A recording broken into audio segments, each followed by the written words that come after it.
Hello everyone, hope you're doing well. Today we are once again looking at the BeNeLux tech tree, and now we're on to rank 6 of the ground forces, where it seems like leopards are very much abound. We're going to start off with a soldier, talking about this little tow launcher here, which seems to be from one very specific country, of course, the Americas. So what can you tell us about this Humvee soldier? Yeah, this is the only Luxembourgish vehicle in the tree. So that's quite special. With the flag, the difference is the shade of blue in the flag. The Dutch one is way more dark than the Luxembourg one. So yeah, this is an Humvee with a tow. It's pretty basic. Obviously, I probably a lot of Americans want to see the Humvee with a tow, in the American tree at least. But this would also be a place you can see it at. And yeah, since it's one of the only few vehicles from Luxembourg we can add, actually there are only two in all our tech trees, um, we decided to at least make it a tech tree vehicle so they wouldn't feel like it's a bit of a slap to the face. Like, oh, I can have a vehicle now, bam, no, you have to pay. So yeah, that's pretty much all there is to say about a Humvee with a tow launcher on top. Yeah, the Humvee is one of those vehicles very much similar to the older Willys Jeeps that I've heard a lot of people, want to see in game, and definitely I'm one of those as well. It would be nice to get more lighter vehicles with this incredible firepower on top of it. The next vehicle is one which is the YPR-765 Pratt, and this looks like a mini M901 that we have in the game. What is this vehicle, Cacti, and is it another one of those ATGM launcher vehicles? Yes, it is. This is pretty much an M901. The difference being the chassis, of course. This one uses the YPR-765 chassis. We've talked about this vehicle before, but then in the IFV form with a 25mm autocannon. But I guess I'll cover it again real quick. So the YPR-765 is actually known as the AIFV.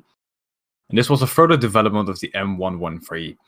But in the end, the US government was not really interested in this vehicle, so it was widely exported to other nations, that being the Netherlands. And this version, the PRAT, that stands for Panzerrups Anti-Tank, which means, well, armored, tracked, anti-tank. And this has the exact same turret that you find on the M901, so it has two tow launchers. Honestly, there's not a whole lot to say about this vehicle. I guess it's slightly more special because this is not a squadron vehicle like the one we have in game. So yeah, it's just a nice little tank destroyer vehicle. Yeah, with the addition of stuff like the what was it called? The IT1 was one of the first ATGM vehicles in game. I would definitely say back then I was very much against the idea of more ATGM launchers, but as the mechanics have got a lot more strict, as they have actually had counters added to the game, such as smoke and even being able to shoot ATGMs out the air, it feels a lot more fair to the average player when playing against stuff such as ATGM. So my opinion kind of now is, well, bring them all on. Let's have a bunch of variety and versatility at top tier, which I think is very much needed instead of just MBTs when it comes to the ground sense. The next vehicle is a Leopard 1V. This is obviously a 1970s Leopard. What can you tell us about this one, soldier, and how does it differ from the Leopard 1 that we have in game? So this is a Leopard 1V, and the V stands for verbeterd, which translates to improved. So this generally was just an upgrade program to upgrade the Leopard ones that were already in service, actually, to a better standard. The closest comparison would be an 1A5 or something like that. So this one has an optic rangefinder and an unstabilized gun. The program had like two phases, you could say. First, they wanted some like changes to the machine, and they wanted to get a stabilizer in and a laser rangefinder, but they really had some struggles with the stabilizer actually, which is pretty weird. To the point that the project was basically abandoned. But this is the 1971, so the more early parts of the upgrade program. So again, it has an optic rangefinder, an unstabilized gun still, it has a 7.7 mag on top and coaxial, so a Belgian machine gun opposed to the German one. It has an upgrade or an armor package on the turret, as you can see on, for example, the Leopard 1A1. And one thing about the Leopard 1V, also the other one we have, it never got a night vision equipment or anything like that. So that's something to keep in mind. But generally, this vehicle is basically just a direct upgrade on the Leopard 1 from the Dutch we previously had in the at the 7.7. So yeah, that's pretty much it for this vehicle. It was just a upgrade program trying to make them way more useful, but in the end, it sort of worked and sort of failed at the same time. For me, I already enjoy the majority of the leopards in the game, and to see more being added, I wouldn't definitely be against it, especially with the fact that so many were exported in so many different areas. It just makes sense that in the future we're going to have more of these similar designs. The next one is a slightly different vehicle in the form of the DAF, and this looks like another ATGM launcher which crests the tree. What can you tell us about this one, Cacti? So we've talked about the YP408 before. We've talked about the versions with the recoilless rifles, and all the way in the very first video, we've also talked about the regular, well, the normal APC variant with a 50 cal. And this one, of course, has a tow launcher on the top. The tow launcher is something you're going to see quite a lot in this tech tree. I don't know why, but we Dutch and Belgium, we were quite a fan of it. So the PWAT stands for Panzerwheel Anti-Tank, which is armored wheeled anti-tank. And yeah, it's just a YP408 with a tow missile launcher on the top.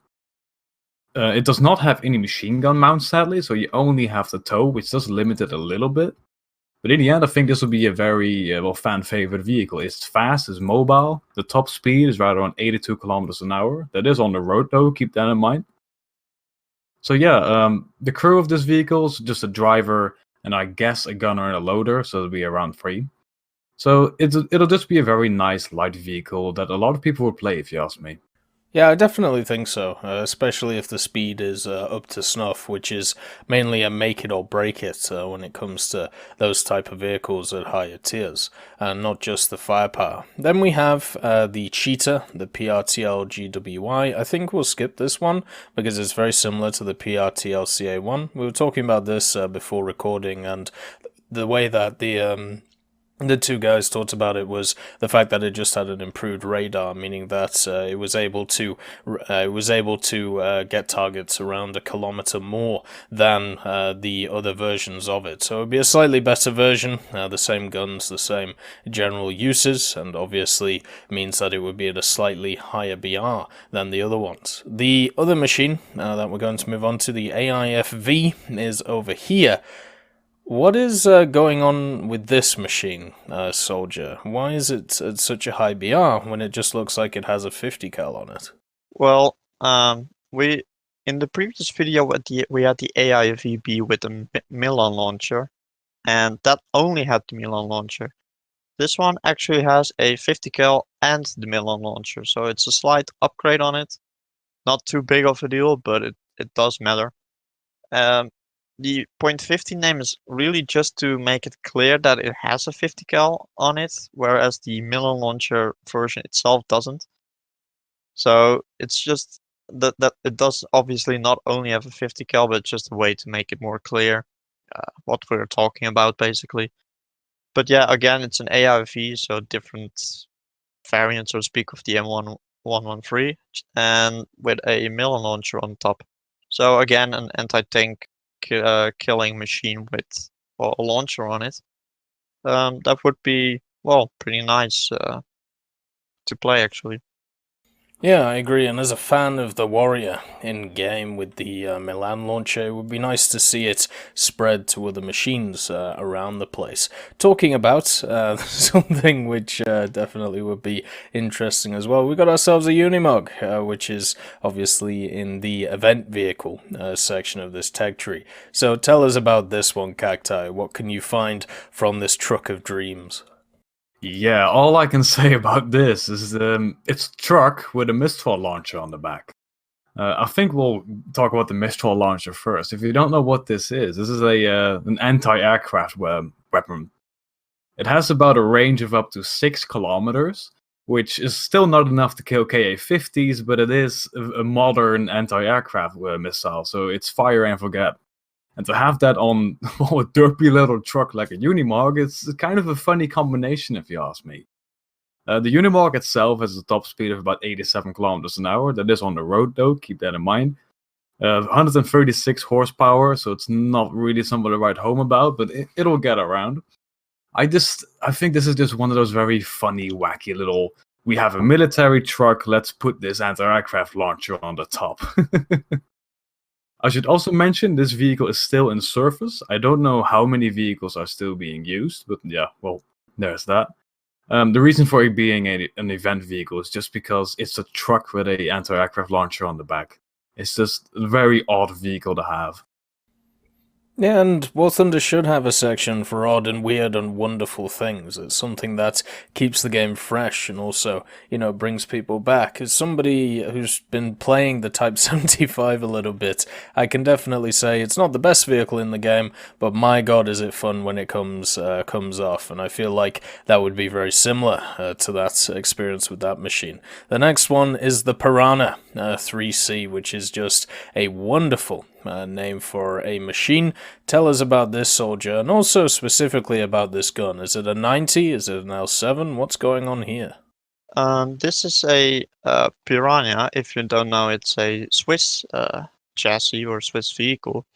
But the Belgians also used it in roughly two variants that would fit in the game. One has the 30mm, which we previously talked about already. This one has a 90mm, so this is the anti-tank machine. Something to take into account is that while it's a Swiss chassis, that doesn't necessarily mean that the Swiss used this exact variant, and that's actually the case. This one does use a Belgian gun, so compared to that, it's obviously different in that way. So yeah, that's what you basically get here. It's a 90mm carrying Piranha. The gun is obviously a cockerel, which is again Belgian product, so it's literally used on anything basically that you can get from the Belgians. So yeah, the closest comparison in game would obviously be something like a Centauro, a big wheeled vehicle that just goes about the place and shoots. And these big wheeled vehicles are probably pretty fun to play. What chassis it is, it's just fun. Yeah, I agree. It would be nice if they made the terrain a little bit nicer for vehicles like this when it comes to snow and desert conditions in the game. But I will agree. Some of the most fun experiences I've had in War Thunder over the last year is with wheeled vehicles with very nice guns on them. Talking about wheeled vehicles, though, it is once again back to tracked with the CV9035. What is this machine about, Cacti? It looks like a weird deformed Beglett Panzer in an odd way. So this is the CV90, the very famous Swedish IFV. Now this one is the CV9035. I know the numbers are close together, but the way you say it is just 9035. And that stands for the gun that it's using. This one has a Bushmaster-free 35mm autocannon. Other than that, it does not have any secondary weaponry, or at least from what I know, so this will be one of those IFVs that only has its autocannon. But this being a Bushmaster free, it has a RPM of 200 rounds a minute. That is right around 3 bullets a second. When it comes to armor penetrations, I could not find a whole lot about this online. I would say that it's more built to be used against other lightly armored vehicles. But if you look in game, you'll see that vehicles with high fire rate autocannons can deal a lot of damage, even to modern MBTs. So this being a CV90 means that it's rather fast, not very heavily armored, but as you can see on the front, it has a very nice slope, so that you can bounce some rounds. Actually, calling this a Begleit Panzer, well, it's kind of fair, actually. You can compare it to a Begleit Panzer, only it has a smaller autocannon and no tow launchers or anything like that, of course. The NL stands for Dutch, so this is a Dutch version.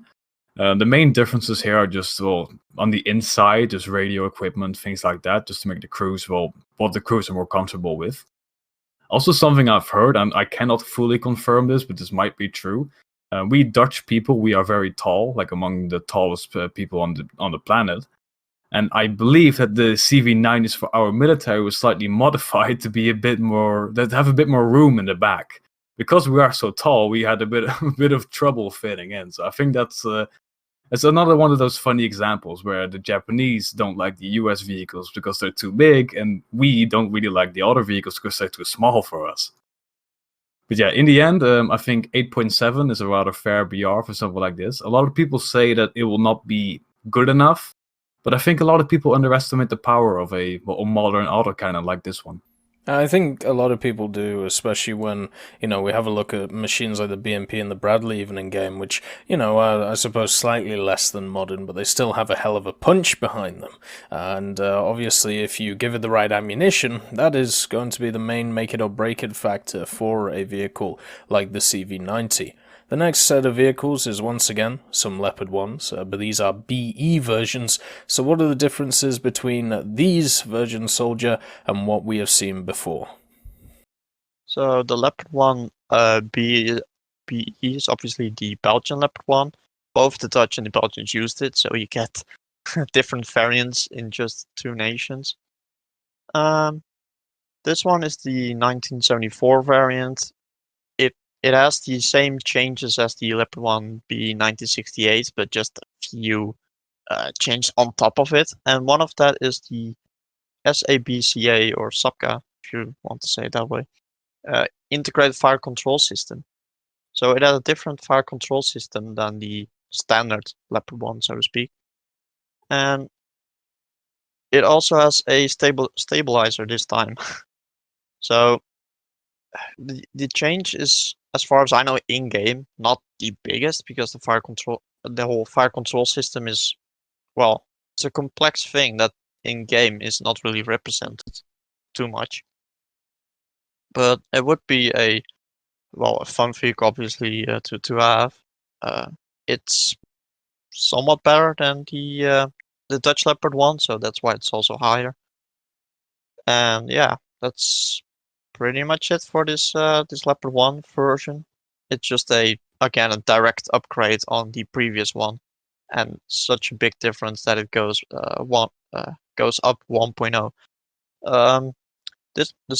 I think it uses the same fire control system as the M47 Patton we talked about with a Cobra fire control system, and the GPK-90, the Jagdpanzerkanone, as it's called, also uses a simplified version of this. So yeah, it's a modified Leopard 1, which basically every nation did, obviously. I don't think any Leopard 1s from any nation are the same. Yeah, they are definitely slightly different from each other, which is basically what you need. And when it comes to the FCS systems and the changes that they bring, I hope that in the game that this is recognized at some point, between vehicles. And it kind of is in places like Simulator, and especially with machines like helicopters. It's very, very prevalent in areas such as helicopters. So we'll have to see if that is the case going forward with other stuff such as this Leopard series of vehicles. The next vehicle is, it's Irish descended, it looks like, or at least Irish were somehow involved in it, which is kind of surprising to see. This might be the first Irish vehicle, or at least part Irish vehicle, that we've actually seen overall. So let us know about this one, Cacti. Where does this wonderful BDX come from? Yeah, so let's first get the Irish part out of the way. So the BDX APC is a Belgian armored personnel carrier, but it is developed on the basis of the Irish Timony armored vehicle. So that's where the Irish flag comes from. I think it's kind of a funny idea that the Irish were involved in this. But basically, the Belgium, they got their hands on they got the basis of that Irish vehicle and simply built upon it and built the BDX. So the one you see before you has Milan anti-tank missiles. It has two of them situated on the top and a very small turret, actually. And this vehicle, well, let's talk about the BDX vehicle performance first. It has a speed of about 100 kilometers an hour, so it's, not too bad. And also to make things more fun, it's amphibious, which I think is kind of, well, funny. If you look at the vehicle, what it looks like, it's just this big driving box. When we look at the Milan missile itself, it is a wire-guided anti-tank missile. It has a speed of about 200 meters a second, so it's, well, decently fast for anti-tank missile. And it has a range up to 2 kilometers. So you're not going to be using these against stationary helicopters because you don't have the range for that. But yeah, it's just one of those funny little anti-tank armored cars. Well, I say this about every single one of these armored cars with tow launchers or anything like that, but I just think they're very fun to have. Yeah, I agree, and I definitely think it would be nice to have an Irish connection in the game. After, dealing with stuff like the Roycat and, the general love that a lot of people had for it just because it was one of the first South African vehicles, born and bred in the game, I think having some form of Irish vehicle as well, or at least, not really Irish vehicle, but, a little bit of Ireland in there wouldn't be too bad either. So the next vehicle is what just looks like a truck with stuff all over it. What can you tell us about this Mercedes-Benz Romper Soldier? Yeah, this is a Mercedes-Benz, car. I'm not sure if armored car is the correct word to use for all these. But this one has a Stinger on it, which is obviously a anti-air missile. Against ground targets, I don't think the Stinger can do anything, but against air vehicles it should be pretty powerful. And that's also what SWP stands for. It's the Stinger Weapon Platform. Another one of those vehicles that, as far as I know, was sent to Afghanistan and just, peace missions, if you want to call them that. And yeah, it should be pretty powerful. This obviously has a launcher compared to the Cheetah, which only retains its cannons.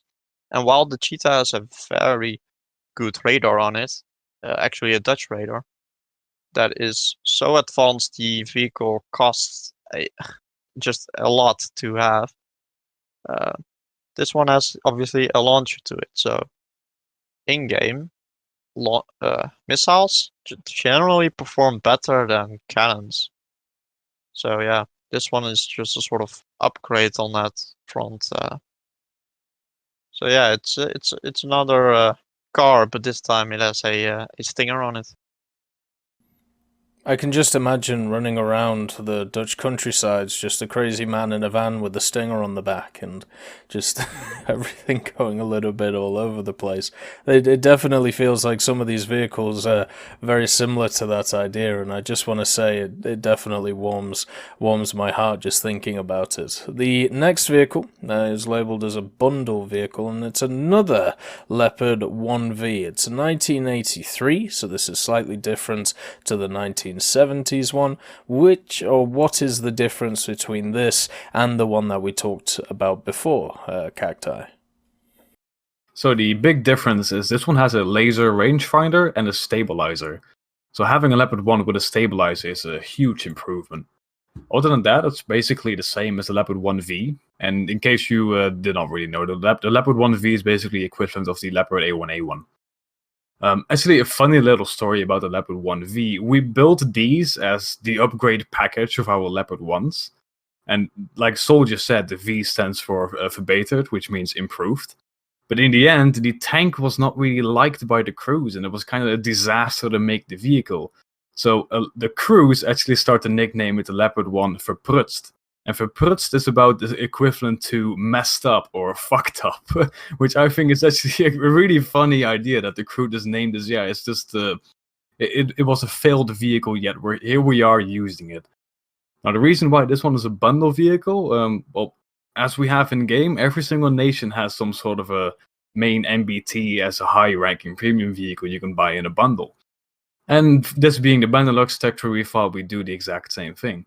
So yes, this is a fully improved version of the one we have in the tech tree, but then again, there are so many other Leopard 1s coming up. I don't see a problem with this. It's just an option for you to get. You can just buy this to further grind through the tech tree a bit faster.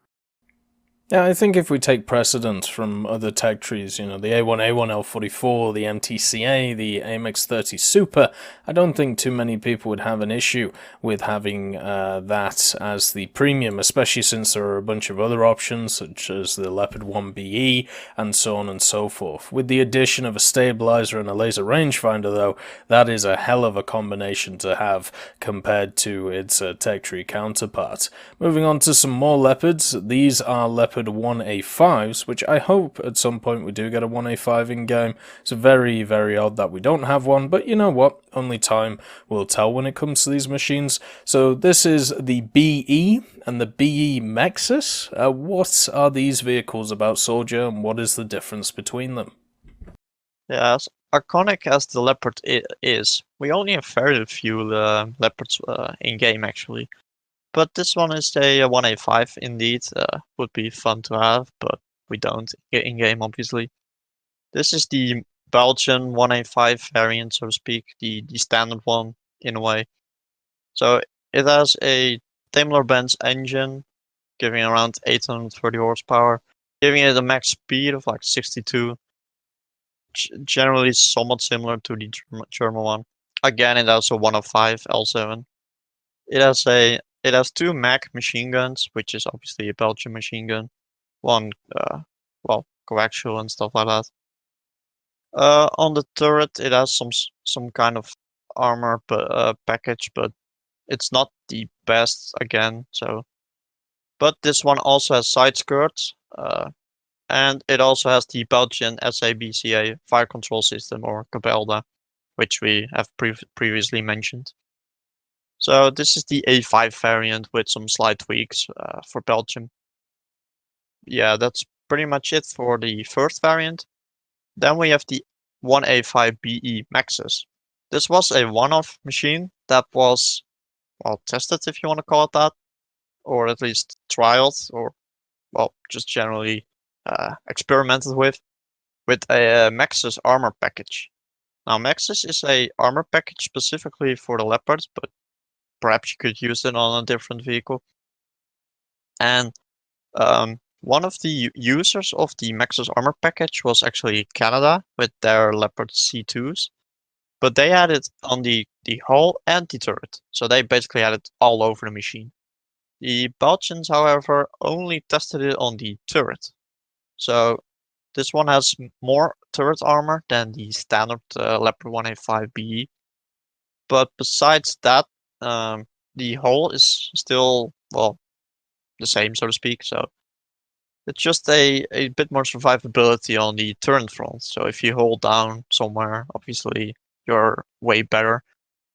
So yeah, that's pretty much it for these Belgian Leopard Belgian Leopard ones.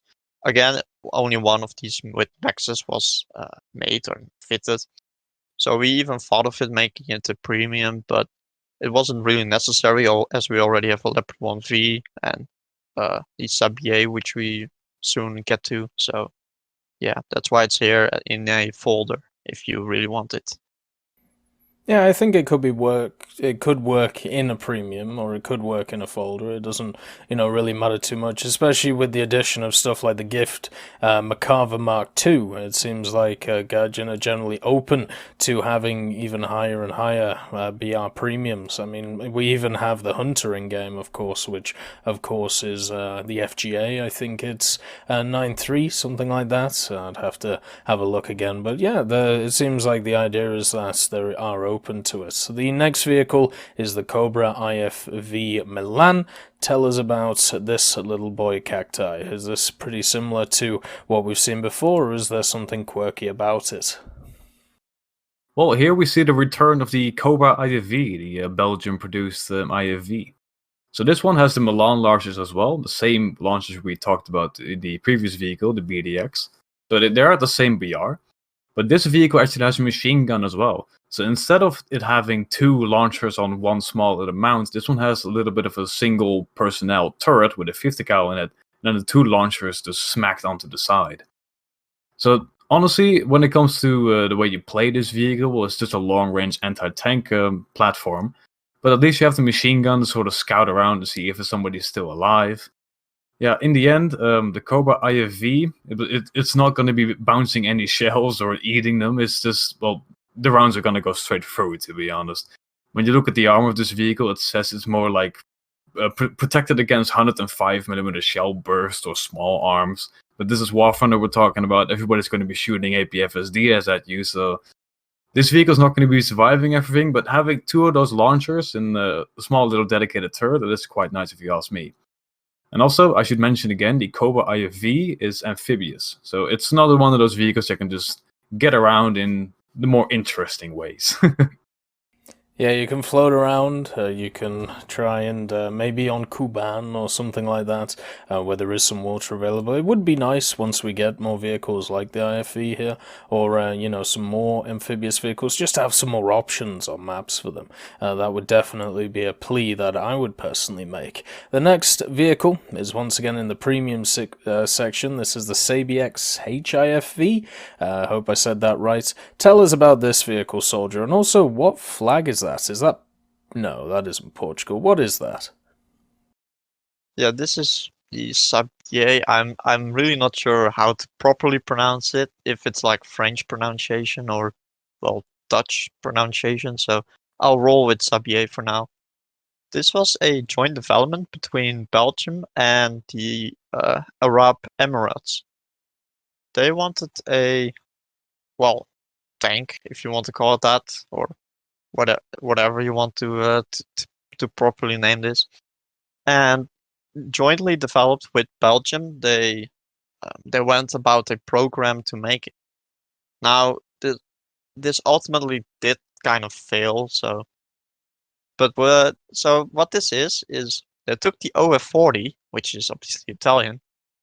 They modified the chassis to the point that, well, you can't really spot the OF40 on under it even anymore, so it's quite strange in that way.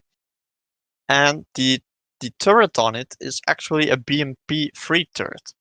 So besides the Shilka we previously covered, this is the closest to a Russian vehicle you're gonna get, which is it only has the turret. So it's a very odd machine. So an Italian chassis, sort of. Again, it was modified and customized along the way, with a Russian turret. Very weird. This was obviously one of those, you know, sort of one-offs vehicles. It wasn't really going anywhere, and yeah, that's why it sort of is also a premium. You know, you see a lot with premiums that they're more of the one-off vehicles, the failed vehicles, or the vehicles that you shouldn't really perhaps need even in the tech tree. I've seen people mention that it should be in the tech tree because it's more unique, but again, it is more of a vehicle that would probably sell pretty well and stuff like that. So I can live with it being a premium.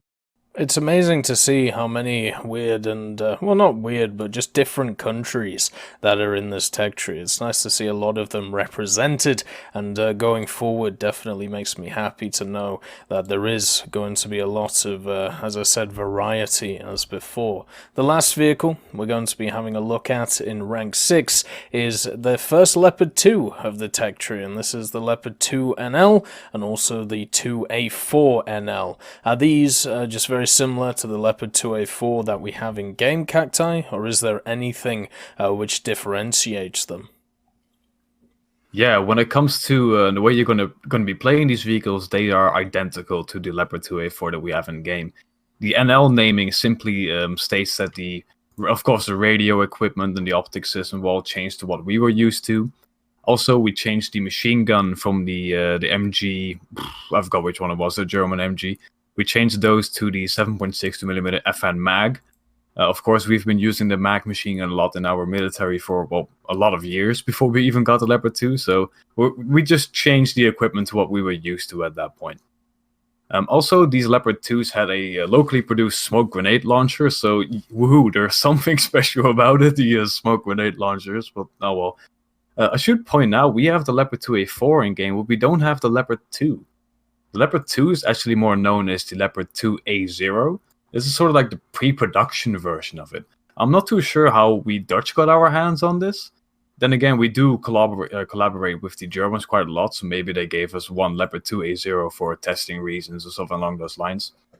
But if I remember correctly, the Leopard 2 compared to Leopard 2A4 just has slightly worse armor. It's more of a pre-production or more of a prototype version of the later Leopard 2. Now, also something I should point out about the 2A4. I've seen one of them actually in a museum drive around with a rather large and kind of a weird rocket smoke grenade launcher on the front of the mantlet. So maybe this is the Dutch-produced grenade launcher. I do not know for certain. But yeah, the difference between these Dutch ones and the German one we have in game are very minimal. But then again, it's nice to see them represented here. They are slightly special. Yeah, and I think it would be nice just to have, as I said, more leopards in the game. They are obviously well represented across a lot of countries in the world, so I think as time goes, we will see more and more of them, whether it's in the German tech tree or whether it is in somewhere else. So that is rank 6 done of the BeNeLux tech tree. As you can see, there is a lot of variety of vehicles here in the form of ATGM launchers and of course a bazillion leopards. So we'll have to see if any of this comes either in the form of a BeNeLux tech tree or in any other parts of the game. I'm really looking forward to see some of these weird and wonderful vehicles around the place. Anyway, thank you once again to Soldier and Cacti, and as always, I hope you enjoyed the video and have a wonderful day. I'd just like to thank Ambrosius McClellan, B. Young, Blackie, Chris Giltnane, Daniel Stanton, Jay Wilt, John Ryman, Martinez, Moxie, Super Cacti, Trigger Hippie, Eugens Terry, and also Elove Goat and Samuel Slick for supporting the channel.